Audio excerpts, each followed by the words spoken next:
설교론 강의 6번째, 설교의 폐해.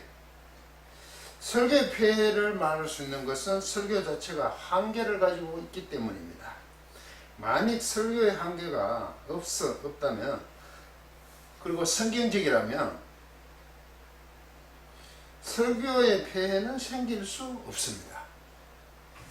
설교론 강의 설교의 한계를 참고하시길 바랍니다. 설교는 교회 예배에서 가장 중요한 자리를 차지합니다. 설교 듣는 것으로 예배 드린다고 생각할 정도입니다. 이는 교회의 모든 것들은 설교를 따라 이루어진다는 것입니다. 아울러 한국교회 성도들에게 설교는 그만큼 신앙에서 중요합니다. 심하게 말하면 목사님 설교에 올인한다고 해도 과언이 아닐 것입니다. 설교 따라 삼천리 현상이 일어납니다. 그러면 교회 곧 성도들에게 가장 중요한 자리를 차지하는 설교에 문제는 없는가? 하나님 말씀과 동일시하는 착각을 하고 있지 않는가? 소중히 한다는 면에서는 긍정적입니다만 맹목적인 것은 경계해야 합니다. 왜냐하면 성경 말씀을 설교자가 해석하기 때문입니다.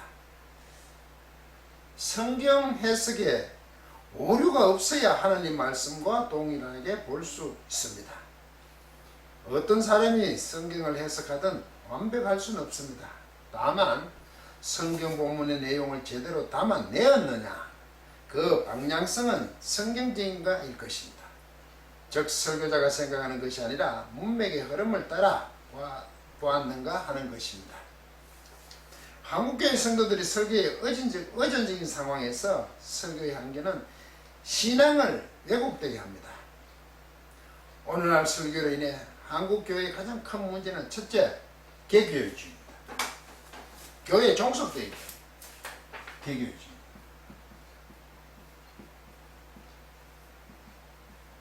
자신의 교회들만 생각한다 이거죠.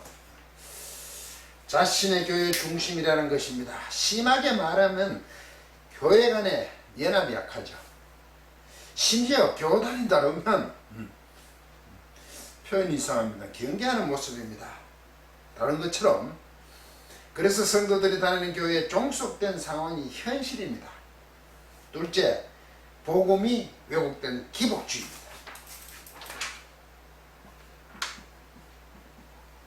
기복주의. 참 심각하죠. 하나님은 죄를 미워하시고 그분께 순종하는 것 자체가 복음입니다. 그런데 신앙생활 자리에서 복을 받겠다는 것입니다. 설교가 그렇다는 겁니다. 성경이 과연 사람들이 원하는 복을 약속하였을까요? 그런데 설교자들이 성경 구절을 인용하여 교묘하게 그렇게 성도들을 충동질을 합니다. 예를 들어 보겠습니다. 마태복음 산상수훈 5장에 있는 3절, 심령이 가난한 자는 복이 있나니 천국이 그들의 것이며 저희들의 것이며, 이전에 그렇게 되어 있죠. 여기에 예수님께서 복음을 선포하셨습니다. 이 복음입니다. 심령이 가난하면 복을 받을까요? 그래서 자꾸 마음을 깨끗이 하자 뭐 이런 식으로 가죠. 원문직역을 하면 복되도다 그 영에게 파선된 자들은, 이는 천국이 그들의 소유로 있기 때문이다. 그 영은 곧 하나님을 향해 파산된 자임을 인정하고 고백하는 것이 복이라는 것입니다. 심령을, 마음을 가난하게 하면 뭔가 또 다른 복을 받는 것이 절대 아닙니다. 그것은 도죠. 본구절은 율법이 아니라 복음이란 말입니다. 이는 신앙생활 잘해서 복을 받는 것이 아니라 복을 받았기 때문에 신앙생활을 잘합니다. 이게 복음입니다. 율법은 신앙생활을 잘해서 복을 받죠. 복을 받았기 때문에 신앙생활을 잘하는 것이 복음이죠. 우리 스스로 할 수 없다는 거죠. 앞뒤가 바뀌었습니다. 주일성수 잘하고 11조헌금 제대로 드리며 충성하면 복을 받는다고 합니다. 천만의 말씀입니다. 설교가 복음을 전해야 하는데 율법을 강조하고 있으니 가관입니다. 갑자기 서기들과 바리새인들이 생각납니다. 성도는 복을 받을게 하나님께 충성하는 것입니다. 성도에게 충성은 하나님께만 하는 것입니다. 교회는 성도들 간의 섬김, 봉사입니다. 그런데 설교를 통해 교회의 충성을 요구합니다. 정말 교묘하지 않습니까? 복음 선포로 세워진 교회의 11조 헌금이란 없습니다. 복음이 선포된 후 11조 헌금을 보셨습니까? 성경에서 보셨습니까? 헌금론 강의 영상 11조 헌금이란 없습니다를 참고하시기 바랍니다. 그리고 주일 성수를 신약 성경에서 찾으셨습니까? 주후 343년 라오디게아 총회에서 안식일 대신 일요일을 준수하도록 결의한 것을 거쳐 오늘날 주일로 정하고 예배 드리는 것으로 교회법에서 정한 것입니다. 이제 이것을 다하여 주일 성수를 교회가 요구를 합니다. 물론 주일만이라도 거룩히 지키자는 것은 좋습니다. 그런데 복을 받는 방법으로 강요하는 것은 복음이 아니라 율법입니다. 로마서 14장 5절 6절 어떤 사람은 이 날을 저날보다 낮게 여기고 어떤 사람은 모든 날을 같게 여기나니 각각 자기 마음으로 확정할지니라. 나를 중요 여기는 자도 주를 위하여 중요 여기고 먹는 자도 주를 위하여 먹으니 이는 하나님께 감사하며 먹지 않는 자도 주를 위하여 먹지 아니하며 하나님께 감사하느니라. 주를 위하여가 나오죠. 날은 어느 것에 어느 날을 낮게 이길 수 없다고 합니다. 주일도 날입니다. 이는 주님을 위하여 중히 여긴다는 게 아니라 프로네오입니다. 프로네오이 뭐냐면 프로네오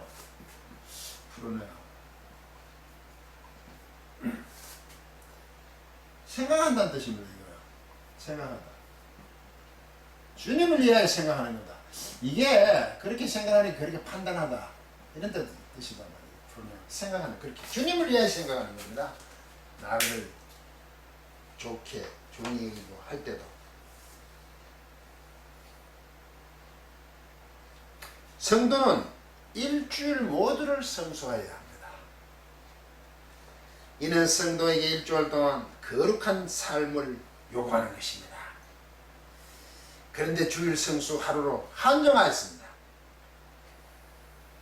주일 하루라도 성수하려는 의도는 선할 수 있으나 과연 그럴까요? 일주일 성수 7일이지 7일 이겁니다. 주를 위하여. 그런데 주일 하루 6일을 면제해주고 하루는 교회에 바치라는 것입니다. 중세의 면제부처럼 말입니다. 문제는 성경과 다르게 교회로부터 요구받고 있다는 것에 대한 인식이 성도들에게 부족합니다. 그게 성경이라고 자꾸 생각하는 거예요. 하나님 말씀이라고 생각한단 말이죠. 그냥 교회 전통이란 명목하에 신앙 중심에 자리 잡았습니다. 이는 성경 말씀을 넘는 거죠. 윤리되는 거죠. 심각한 것인데도 별 감각이 없다는 것입니다. 왜 이렇게 되었을까요? 성경적이지 않는 것을 교회가 요구할 수 있고 교회에서 지배권을 행사할 수 있는 것은 목사의 설교권에서 기인한다고 봅니다. 일방적으로 강요하는 특권이 되어버렸습니다. 예배 시간 중 행해지는 설교에 감히 질문이나 반론을 제기할 수 없는 구조입니다. 성도들은 그렇게 설교에 의해 신앙의 기준과 형태들이 정해집니다. 담임 목사에게 줄 세우기는 있지만 성경 말씀 자체, 꼭 하나님의 요구하심에 대한 배움은 없습니다. 왜 그럴까요? 설교자가 성경을 모르기 때문입니다. 너무 심하게 말했습니까? 성경을 안다면 성경대로 해야 하는 것 아닙니까? 성경대로 했다면 어느 날 교회가 이렇게 되었을까요? 그러니 성경을 모른다고 할 수밖에 없습니다. 교단마다 주장하는 그 관점이 다르고 교회마다 다르다는 것을 성도들이 더 잘 알 것입니다. 같은 성경인데 왜 그렇게 되었을까요? 설교자가 어떤 신학을 하였냐에 따라 결정되기 때문입니다. 성경을 따라 신학들이 생겼는데 신학, 즉 교리죠. 신학이 성경을 지배합니다. 어떤 신학을 배움으로 그것을 가지고 설교하고 그것을 따라 가르침만이 있습니다. 성경 말씀을 따르는 것이 아니라 설교자의 신학에 따라 설교하는 것이 교회의 불편한 진실 곧 민낯입니다. 또한 성도들은 자신은 원하는 대로 자기가 바라는 대로 목사의 신학에 따른 설교를 택하게 되고 교회를 정합니다. 어떻게 감히 하나님의 말씀을 인간이 정하여 택할 수 있겠습니까? 그런데 그렇게 되어버린 설교의 비폐화가 현실입니다. 이것을 두고 다양성을 주장하는 사람들이 있는데 굉장히 위험한 발언입니다. 성경이 다양하게 말씀하십니까? 진리는 단순합니다. 여러 개의 답이 없고 하나이기 때문에 배타적입니다. 그런데 성도들이 설교로 성경 지식을 정립을 하다 보니 그 스펙트럼이 넓습니다. 성경에 대한 거죠. 진리의 범위가 넓다는 것은 인간적으로 생각하면 관대한 것으로 보이지만 그것은 제대로 모른다는 것입니다. 왜냐하면 진리는 하나이기 때문입니다. 오늘날 교회에서 설교는 성경 말씀을 기준으로 하는 것이 아니라 목사의 신앙과 배운 신학을 따라 성경 말씀을 덧입혀서 설교합니다. 즉 감정의 혹사는 웅변직인 강연에 가깝습니다. 그래서 성도들은 어떤 성경 구절에 대한 그래서 성도들 입장에서는 어떤 구절에 대해 무슨 말씀인지 그 뜻을 정확히 모르는 게 대부분입니다. 그렇게 설교로 성도들을 성경 지식을 정립하였으니 성경을 따르기보다 목사가 해석한 설교가 신앙 기준이 되었습니다. 그러니 스스로 성경 말씀을 기준으로 판단하는 능력이 있겠습니까? 무시하는 말이 아닙니다. 목사에게 일일이 물어보고 줄을 쓸 수밖에 없는 현실이란 말입니다. 여러분은 교회 혹은 목사에게 종속되지 않았다고 담대히 말할 수 있습니까?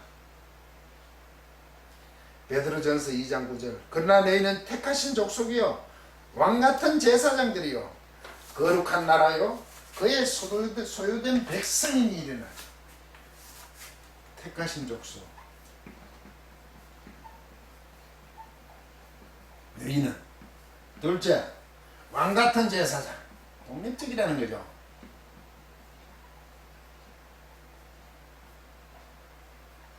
셋째 그의 소유된 백성, 그분의 백성이죠. 넷째, 세 번째, 밖에는 세 번째, 거룩한 백성.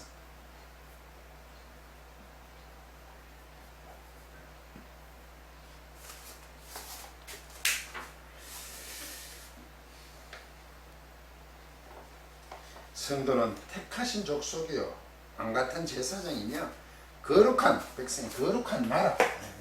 우리 백성이 있으니까 나라 거룩한 다스림이겠지 이때. 나라 요 그분의 백성입니다. 그 많은 설교를 들었는데도 성경을 모르는 참 아이러니함입니다. 왜 이단들이 한국교회에 득세할까요? 이단들은 성경 구절을 인용하여 주장을 합니다. 성도들이 그들의 주장을 들으면 뭔가 틀렸는데 제대로 반박할 수 있는 수준이 아니란 말입니다. 왜냐하면 성도들이 신학을 따른, 즉 조직신학적인 설교를 통해 성경 지식을 정립하였으니 성경신학적인 성경구절에 대해, 성경신학적으로 성경구절에 대한 구체적인 뜻을 모르기 때문입니다. 이단들은 이것을 정확히 알고 덤비는 것입니다. 어설프게 하는 사람을 꿰는 것이 더 쉽기 때문입니다. 설교를 통한 교회 지배권이 성도들로 하여금 교회에 동원되는 소모품으로 전락하고 말았다고 하면 너무 심합니까? 설교가 말씀대로 따랐다면 오늘날의 교회는 교회다워야 합니다. 세상이 하나님을 섬기는 사람들을 잘은 모르지만, 세상 사람들이 성도들은 잘은 모르지만 뭔가 다르다는 것이 증명되었어야 했습니다. 그런데 왜 세상이 부끄러워하는 일들이 생겼을까요? 설교를 통하여 하나님께 충성을 교회의 충성으로 교묘하게 변개시켰기 때문입니다.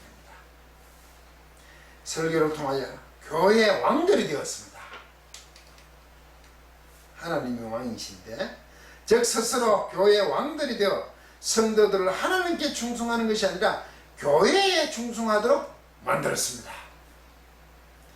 이래 할진대 교회 안에서 자정 능력이 있겠습니까?